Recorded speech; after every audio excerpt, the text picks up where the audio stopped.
Okay, so welcome to week 5. Let's just go ahead and take a look at... Exam 2, Chapter 4, Bioenergy. That was due, I haven't taken this one. Well, let's just review the due dates here. So up to now, so it's week 5, right? Week 5. So summary 2 is due on Thursday. And problem set 1 is due next week, and exam 2 is due the following week. So if you have submitted your BioSketch, your summary 1, and your exam 1, you are up to date. Week 5 is summary 2. So if you're submitting summary 2 now, that's fantastic. And let's just go back and compare the syllabus to the neat little cheat sheet that Kat put together, which I have approved and uploaded on the website. So there we go. Summary 2 by 221. I guess this. Because it was President's Day yesterday. Yeah, I guess it's a day ahead, but whatever. Summary 2 is due week 5, and it's week 5, so turn summary 2 in. And then problem set 2 next week, exam 2 the following week. And again, you know, the due date window is 7 days long. So as I said, if you've done that, you're caught up. If you've done that, you're really caught up. Probably haven't taken problem set 1 yet. So questions? I see confusion. No? Okay, cool. All right, and then I'll reopen that summary 2 submission link. So, okay, so let's go back, and we got pretty far into chapter 4, and let's dig a little bit further through that. We got plenty of time to cover it, and we can even start getting into summary 3, which is a little more involved. Okay, this is good. This morning I could not even see chapter 4, so this is actually pretty good. I couldn't see week 4 on my screen. Okay, so we've spent a lot of time up to now talking about various primary energies. We've talked about solar thermal, talked about solar PV. Now we're into bioenergy. We very briefly covered photosynthesis, talked about the fact that that's really the one natural carbon sequestration phenomenon. We looked a little bit at photosystem 1. Somebody discovered an error in one of these slides. Just something was mislabeled. We talked a little bit, I think when we wrapped up last week, we were talking a little bit about the overall efficiency of photosynthesis. And the point was, not every single photon that comes out of the sun is of the right wavelength. Not every single one hits a leaf. Not every single one hits a growing leaf. Not every single one, et cetera, et cetera. So the act of photosynthesis itself, it's whatever. It's doing the best it can with what evolution or God gave it. So that's the tree.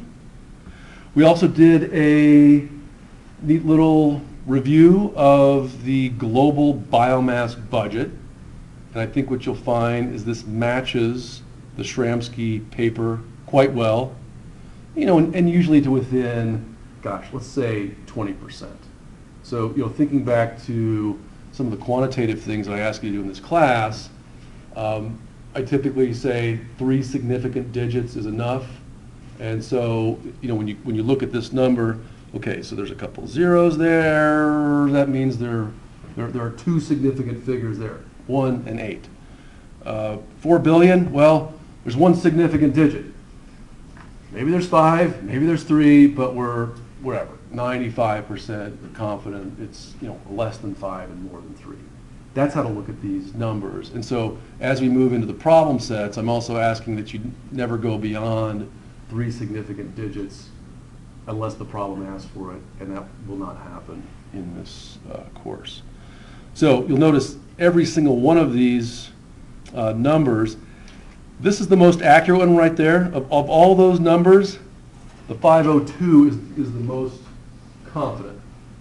You know, they didn't write 502.1, or they didn't write 503, it's 502. So we're pretty confident that that's the annual global budget, just north of 500 exajoules. And that fits almost exactly with what you saw in Shramsky too. Remember, that's the annual budget. Probably risen exponentially since 2009. Well, I'm not so sure about that, because if we look, let's actually pull that Shramsky paper. I'm glad you asked that question. Let's go back.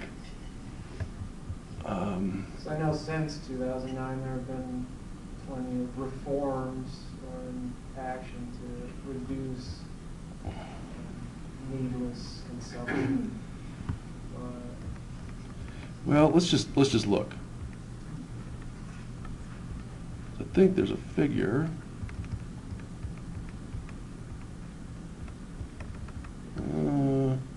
Yeah, it is. It is still growing. But the rate of increase has diminished. Right, so you can see that curve is coming down. Yeah, and that'll, yeah, so I think you're right. This curve, by the way, is power. It's not energy, but if you remember, energy is just power times time. We could, I mean, you actually could, if you were so inclined. Actually, this would be a pretty fun problem to solve. You wouldn't need calculus, but I could ask you how many terawatt years of energy civilization has consumed, right? And we could just do one little quickie here. So let's say from 1700 to 1800. So here's this little warm up. From 1700 to 1800, how many terawatt hours of energy has civilization consumed? Grab a pencil, grab a paper, look at this graph, and tell me how many. And we'll just do it in terawatt years. We won't do it in terawatt hours. We'll do it in terawatt years of energy. Yeah, it'll keep the number more manageable. So between 1700 and 1800, how many terawatt years has civilization expressed or consumed? And I'm going to call that number 1. And I'm going to call this number 1. Because it's not 2, it's not a half. So I'm just going to call the average of those two numbers 1 terawatt. So 100 Terawatts. Yeah, that's the answer. Yeah, the math's real simple. So, so between those, that 100-year span, we consumed 100 terawatt years of primary energy, all primary energies. Now you could do the same thing. Say, gosh, what happens here when we get to 10? We've gone from 1 to 10. Okay, here we are. So in a 10-year span, and we don't see the 10s here, but there are 10 lines here. So in a 10-year span, we consumed as much energy as we did in a 100-year span. So more than 10 times the rate of energy consumption. And you might say, oh my gosh, that's impossible. But on the other hand, 90 degree. yeah, but on the other hand, you look back and say, gosh, I can believe that I consumed 10 times more energy than my great-grandparents. Didn't have cars or airplanes or central AC, so it's believable. And I guess now our question is, and so Rob, you brought up, well, some of it is like we're going on an energy diet. Well, or is there just less energy? Are we just running out? So that's the question. But your point is well taken. And Yes. something I noticed too is that in developing countries, instead of going in and trying to implement different types of power sources like fossil fuels, Yeah. we're really trying to implement a lot of solar and renewables. Yeah. Parts of the countries that the world Right. are developing are like more renewable energy based. Right. Yeah, I think where the industrial revolution sort of skipped by some countries, economies, societies, what have you, they sort of said, well, we don't need the Industrial Revolution. We'll just go straight into cyberspace. We'll get our cell phones and whatnot. We don't need this, big, fancy infrastructure. So, no, you make a good point. And the sad thing about imperialism, in a lot of cases, they overlook those countries as needing the indoctrination of the Industrial Revolution, just for purposes of exploitation and, Yeah, having the advantage. yeah, that's always the case, and that's pretty well documented in It's very sad. numerous texts, and Diamond is among them. Okay, so we talked about wood to coal. We actually, in that Shramsky paper, if you remember, right around 1300, there was that sort of blip in power when there was a vast human extinction.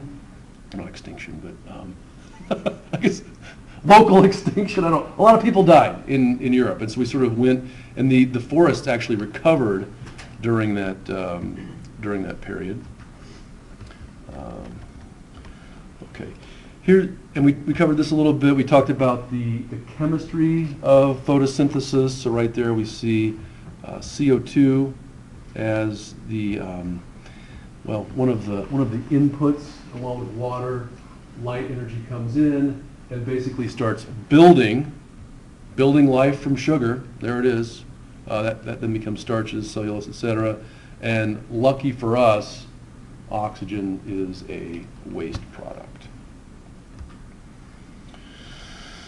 All right, and there's glucose. There's its chemical formula. It's kind of hard to read, but it's C6H12O6. This is starch, which again is C6H10O5, and this little N just means that it's repeating. And so the missing oxygen and the missing hydrogen allow that polymerization to happen. Same thing for cellulose, but it's just much longer. I'm going to show you lignin really quick.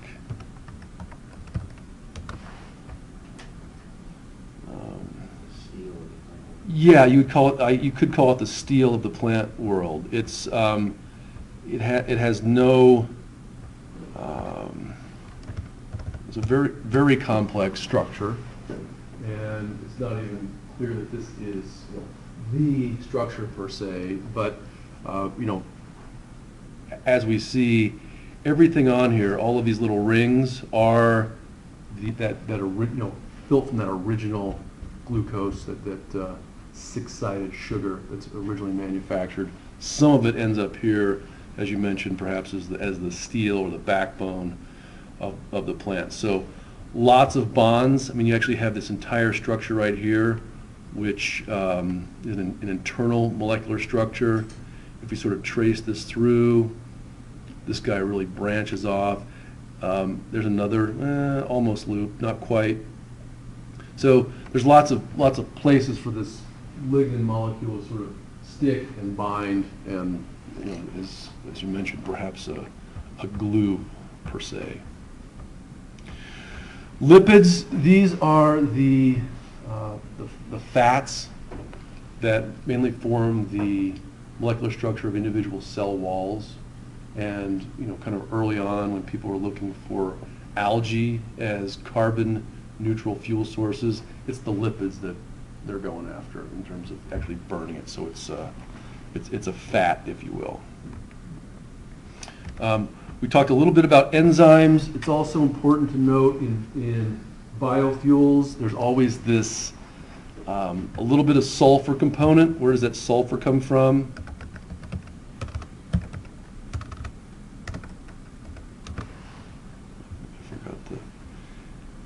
So here's cysteine. It's one of 20 amino acids, and it's one of the few amino acids that has that sulfur sitting on it. So in the proteins themselves, this sulfur atom is critical to forming a variety of proteins. So when you say, gosh, why is there acid rain and whatnot? Well, that sulfur atom is sitting there in your coal, in your oil, in your gas, because it's a building block of life.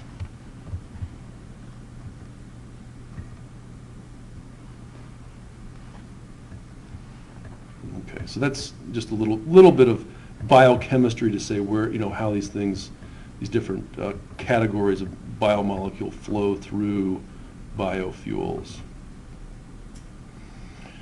Okay. This is kind of interesting to note. It says the glucose molecule contains more chemical energy than the CO2 in the water. Well, where did it come from? It came from the sunlight. The sun came in and manufactured. So, when that breaks, it actually sets off a nice cascade of energy in our bodies, right? Your brain consumes something like 20% of all the glucose that flows through, the human body. So there's, lots of energy there for doing, work at the molecular scale. Not all of it obviously goes into structural proteins. Some of it goes into metabolic, as is mentioned here. So, so not all of the energy that goes in actually goes into creating more mass. Some of it just is consumed by metabolism. Okay, and there was the error. So that C should not be there. Okay, and I think this is about where we left off. And this is pretty remarkable. If you were just to ask the average person on the street, how efficient is photosynthesis? Kind of depends how you define it, but and we get into this when we do energy storage and distribution. It's the capacity factor of the plant, and it's just right around 0.5%. Could be higher for some plants, could be lower for some plants. Depends, and it's not purely a function of the plant. It's a function of the the latitude and local weather. But that's just an example showing efficiency. You might have heard of vertical gardening. Some people are getting into this now, and the idea really is to boost that up. Is to say, hey, if we've got lights shining on a plant inside a greenhouse, we know exactly how much light's getting there, and if the energy, if the primary energy for that vertical farm comes from a renewable source. Remember the first law: you can't create or destroy energy. You can sort of only funnel it or channel it. It could be that we're moving in a kind of a neat direction where that gets bumped up, and we can do more sustainable farming, if you will. They're making sequestration pillars as well, vertical. Oh, sure. If you see the structures with plants. if you see the living wall structures, you could see that some buildings have sort of built in a little carbon sequestration, and not just from the getting the CO2, but just quality of air too. Walk into an office that has a lot of nice plants in it. That's usually much nicer air. Oh, Yeah. Okay, so this is a little counterintuitive. You're like, gosh, why is the leaf green? Well, there's a lot of green light reflected off of it. Mm-hmm. Why is that? Well, if it weren't, then it wouldn't look green, right? So it's the blues and the reds that are being absorbed. Remember, there's three things that can happen to a photon. It can be transmitted, which means it goes through the leaf entirely. It can be reflected. That's a lot of what's going on here. That's why we see it. Or it can be absorbed, and that's what these peaks are, showing that these are the wavelengths to which those photosystem molecules are most receptive. And then, of course, it drops out. And I don't know that much about it, but I've also heard that the changing of colors of the leaves in the fall actually allows them to capture different wavelengths than they otherwise could have. I could speak a little bit to that. Oh, do you know? Yeah. Yeah, so chloroplast Yeah. is what reflects the green light. Yeah. And so then as the fall comes, the chloroplast dies, Mhm. and underneath is keratin. Okay. So keratin reflects orange light. Okay. So, Okay. which is weird because carrots are orange, so that's how I Oh. remember it. Is Oh, keratin. okay. That's Interesting. what makes the leaves turn orange. Gotcha. Because the chloroplast dies. Neat. Cool. Yeah. Cool. Thanks. Okay. So this goes into some of the other aspects. This I find fascinating. And there are a couple questions on the exam regarding C3 and C4 plants, so do take a look at this. So, plants of the temperate regions are referred to as C3 plants because the first products of photosynthesis actually contain 3 carbon atoms rather than the 6 shown for the glucose general reaction. We just looked at that. The fundamental biochemistry of C3 photosynthesis means that 21% of the energy absorbed is converted for fixed carbohydrate. So it's, sort of bankable energy. Finally, 40% of this fixed energy is used in respiration to drive the synthesis of the proteins, which we just mentioned, and other components. So in C3 plants, too much light relative to the CO2 can actually lead to damage to the main photosynthetic enzyme producing a toxic molecule. So it's like it's an OD. The plant can say, hey, I want this, but a little too much. Turn off the fire hose, don't feed me so much, etc. And you could think of this also in terms of, gosh, exercise is good for you, but if you go out and burn yourself out, pump up your lactate levels, don't warm down, too much exercise can be bad. So this is what's basically going on with the C3 plants. Would you say with the radiative forcing of CO2 would effectively increase the chance of that happening? Gosh, that's a good question. So with additional heat, how would this affect the ability of a C3 plant to metabolize CO2? Is that what you're asking me? Whew, that's a good one. I don't know. I mean, I don't think the answer is going to be simple because more CO2 in the atmosphere is going to affect that somehow, and not in some neat, tidy, linear, predictable way. So It would alter the natural. it could. sunlight It could. rays. I don't know. I mean, it does. It could. Remember, it gets down to transmission, reflection, or absorption. So, and obviously, there's more going on here too, where additional sunlight, too much sunlight, can create this toxic byproduct in C3 plants. I have a quick question. Sure. about that. Yeah. So it says that, so that they use stored energy to break down the toxic compound, and then it releases carbon dioxide when they do that. The plant does. Yeah, that's exactly what it says. Wow, so if the plant gets too much sunshine, it starts to produce CO2 to break down this toxic molecule?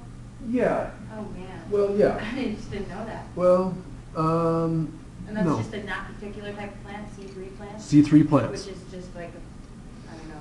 You might think, and again, we'd have to sort of dig deeply into the tree of life, taxidermy, et cetera, but C3 plants are more ancient. Mhm.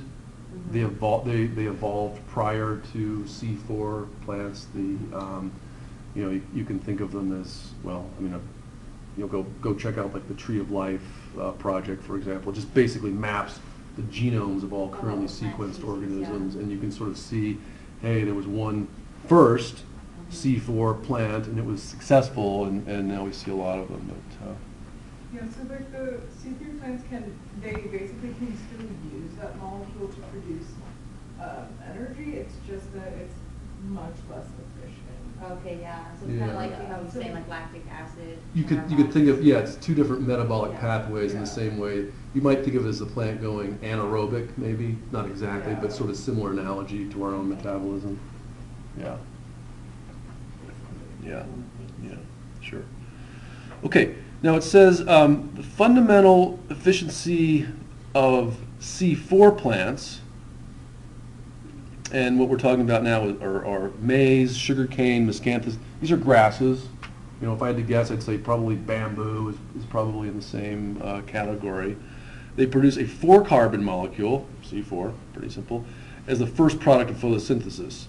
It says the fundamental efficiency is less than the C3. Such plants can potentially produce higher yields of biomass by avoiding the need for the wasteful respiration. And so, then there's a nice paper here, Hall and Rao, 1999, that digs into the molecular mechanics of that. And you could think of the, I don't know, the C4 as being like the long distance marathon runner, and maybe the C3 as a sprinter, just kind of two separate classes of plant athletes, if you will. Okay, so for C4 grown in the tropical regions, this 5.3 might jump up. So like I said, it depends on the plant type and the latitude, giving an overall efficiency closer to 1%. So we might bump that 0.64 up to 1%, which, woo, 1%. But gosh, you almost doubled it, right? And so one thing just worth noting here locally, we do have a really neat partner. Let's see if I can find this.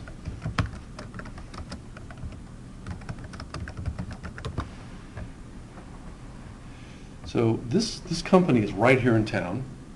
In fact, Keegan Eisenstadt is my neighbor in the Rattlesnake, and he has done a lot of international carbon trading. So what Keegan will do is go find a polluter, typically in the EU is signed on to the Kyoto Protocol. It says, I'm going to place a price on carbon. I'm going to penalize myself. My ratepayers want to buy their electricity or their heat from a carbon neutral source. So I'm going to pay a carbon tax on my power bill. And that carbon tax has to go somewhere. So what Keegan Eisenstadt will do is go to South America and talk to a group of people that still live in the tropical forests, etc. And it's typically a group of people who are considering chopping down their forests and becoming wealthy farmers like their neighbors. And Keegan says, wait. I would like to pay you to not cut down your forest. And we will leave that in a carbon bank. Now take the money, send your kids to school, go to the doctor, go to the dentist, what have you. Start your own ecotourism business. So Eisenstadt is sitting at that sort of brokerage level of carbon sequestration.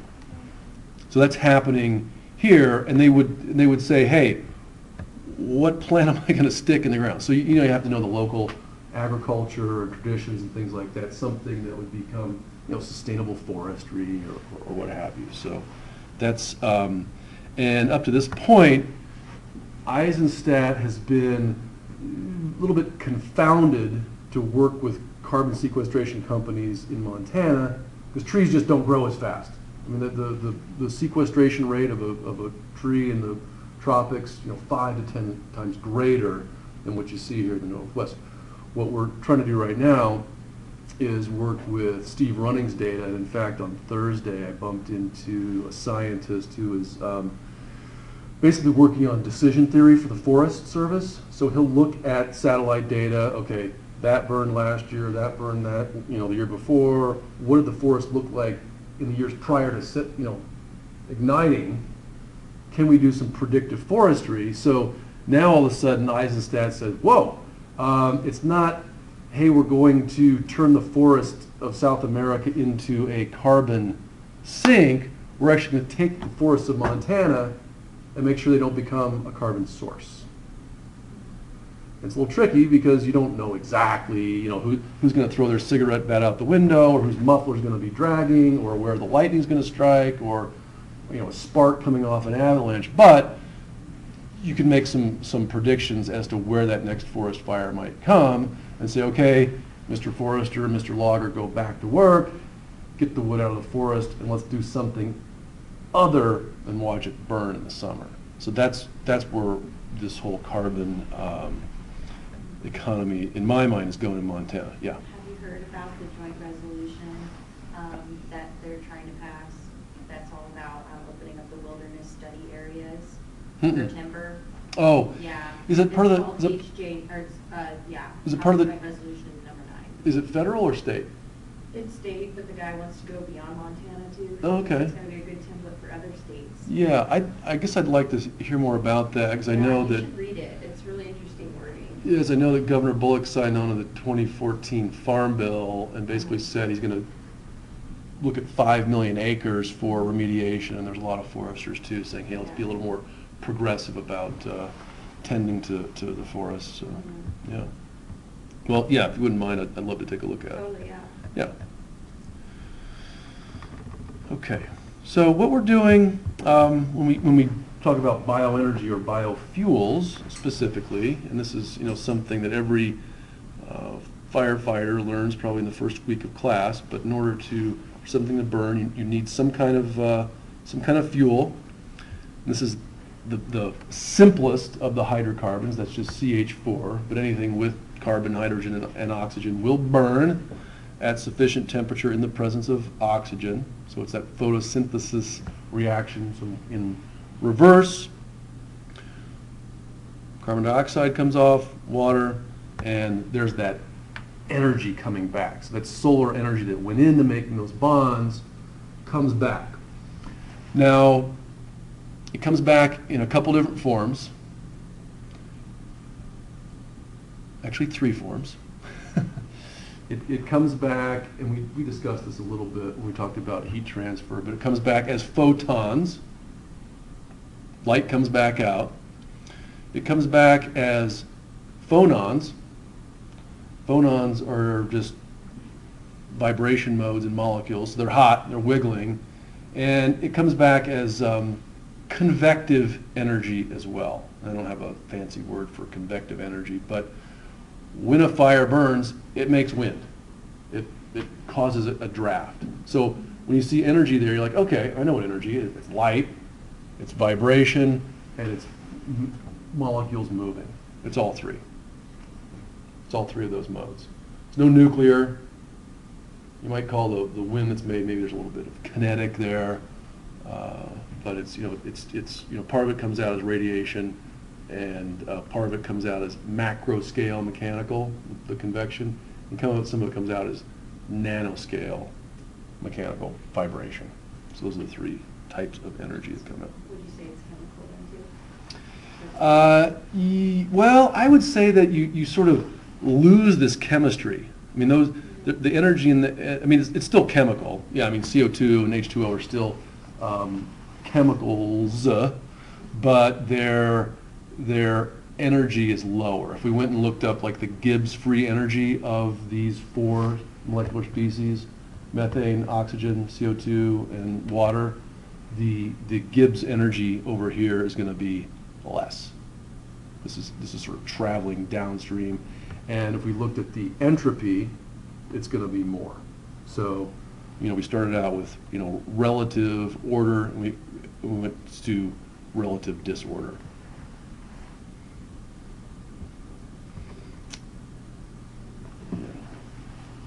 So heat energy released is the difference, and if you want to dig into this deeper, go take a physical chemistry class, and you'll be digging through free energy charts and entropy charts and all kinds of great stuff to dig down and say, oh gosh, why am I using methane? I should be using butane or propane or octane or whatever. Well, then you get into pricing and things like that. But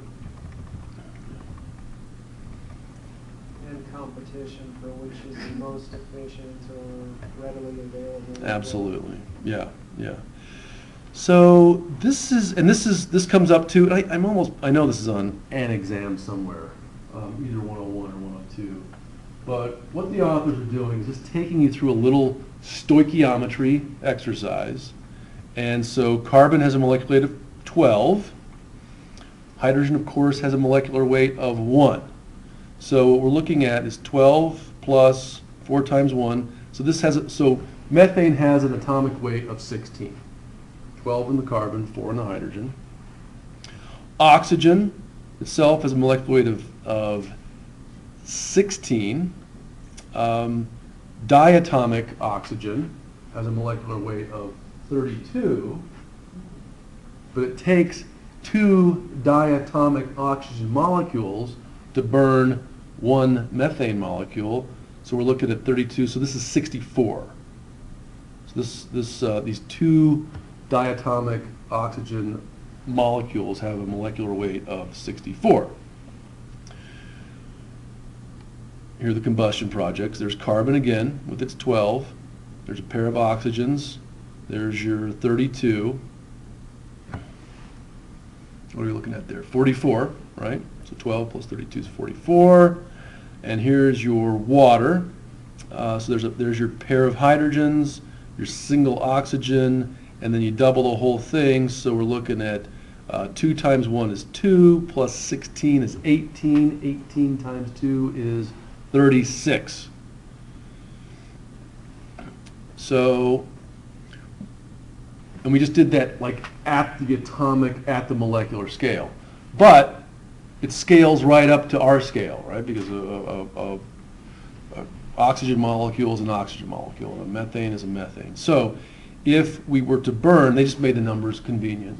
If we were to burn 16 tons of methane, there's your 16 right there, 12 plus 4 is 16, equals 44 tons, because remember there's your 2 times 16 plus 12 is 44.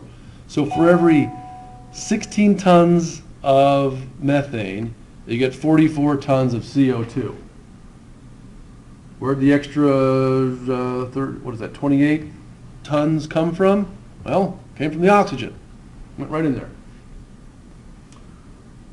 Again, that's your, essentially your first law. Matter cannot be created or destroyed. Now, and here's something that will come up in your carbon accounting, your carbon credits. And we just had this discussion 2 weeks ago with Keegan Eisenstadt, because he is working as a consultant for an energy firm that I'm working on building. And the question is, Keegan, are you counting tons of CO2? Or are you counting tons of carbon emitted? The answer is neither. The answer is tons of CO2e. CO2 equivalent, yes. Because if you recall from the Solomon paper, the Solomon paper, which was summary 1 in this course, they talked about the fact that there are other greenhouse gases that are more powerful at enhancing the radiative forcing power of the sun than CO2. Methane is one. A lot of NOx are as well. So what you're looking at is it's tons of CO2 equivalent. Right? Yeah. So that's how we can sort of take, whatever large-scale accounting might be going on, at a power plant, at a fueling station. Who knows? Maybe someday we'll all have little CO2 meters on our cars and on our forests. And I don't know. I mean, our houses. Who knows? Maybe so. Hey, I've got a lot of house plants in my house, and I don't own a car, so I'm a carbon sink right here. So with the carbon credits considered, if there were giant corporations that wanted their money back from the mass investment they made in gathering that carbon or the owning of it, could they effectively be paid off to divest in Yes. pursuit and then Yes. invest in renewable energies? Yes, that is happening right now. Okay. That exact scenario is happening right now. There are hedge funds mostly on the east coast of the United States right now that were burned by the last mortgage crisis and whatnot, but no, it's still have money. There are these folks out there called master investors that essentially are like cannot go broke. They just don't. It's kind of like the bank and monopoly. Who I think if my understanding is correct, and this is based on some conversations I've had, really do see a value, both an economic and an environmental value of decarbonizing global energy infrastructure. And a value on life. I mean, Yeah, that's the environmental part. Yeah, yeah. And so they're going there and saying, yeah, we would love your carbon credits. here's some money, make it happen. So that's, Great. yeah. All right, let's take a little break there, and, Glad that people who have risen to such heights have some intelligence. yeah, it's happened. I think people understand what, comes around, goes around in multiple fronts, financially as well as environmentally, so.